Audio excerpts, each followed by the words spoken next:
Al Cooper talked about, and again, we've talked about all these, but just to talk, the AAA engine, you'll see that a lot in the literature about the anonymity, the accessibility, and affordability, so we just want to kind of bring that up.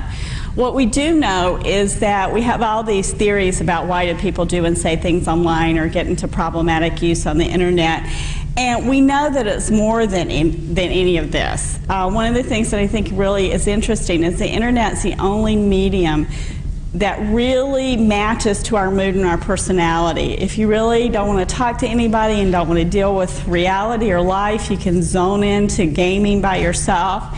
If you want to be social and you want to connect with people, you can hook in and play games online with other people, go into chat rooms. I mean, it really does kind of match wherever we are.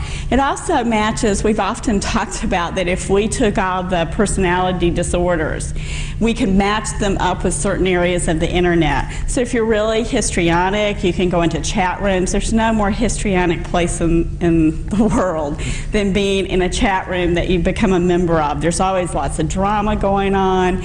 If you're antisocial, there are certain places you can go on the internet that you can deceive people and manipulate people and identity theft. And right, identity theft, all sorts of things like that. I mean, you really can match it to who you are as well as to the current state, emotional state that you're in.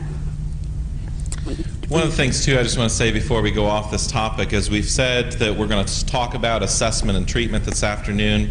But the reality is, by understanding this, you've already started the assessment process. Because one of the things that you have to do when individuals are struggling with their online behavior is understand which of these components, whether it's the cyber hacks or the online disinhibition, which individual component out of that model has really got them hooked into the internet.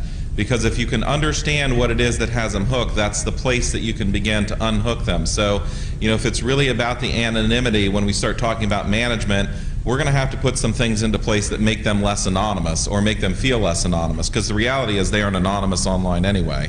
They just feel like they are, right? So if it's some component of this cyber hacks or the online disinhibition, that's part of what you need to assess at the beginning, is what has them hooked in, what part of the psychology of the internet keeps their cycle going, and that's the place where you can start to short-circuit it. So we've really introduced already one of the first concepts of assessment is figuring out what has people hooked.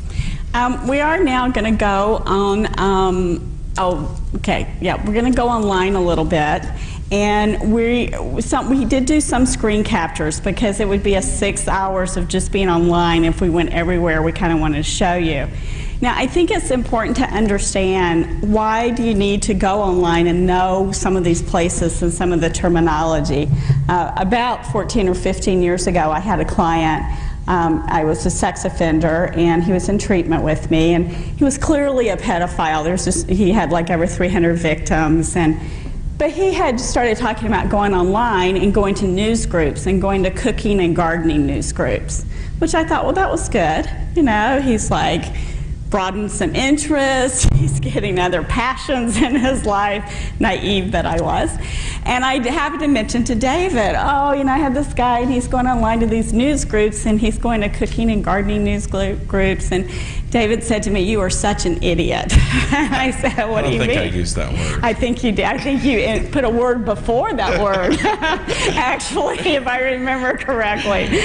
And David has always been very into technology, so he's always known a lot more about technology than I did, and I really didn't know anything. He said, have you ever been to a news group? And I said, no, I haven't. And he said, well, I'm going to show you what news groups are. And we go into news groups, and he shows me, and I see that they're kind of alphabetical. And you have cooking, and then you go down to gardening, and then you start to see the P's, and pedophilia news groups, and the L's, little boy news groups. And it only took about 5 seconds to get from cooking and gardening to little boy sex and pedophilia. And I thought, And so I went back and I asked the client, I said, so, okay, I went into the news groups and this is what I found. And he just looked at me and he said, busted.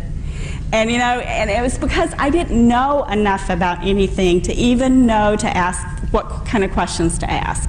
And when I started learning more about technology and asking questions, I was amazed what my clients were doing that I had no idea about because I didn't even have a language.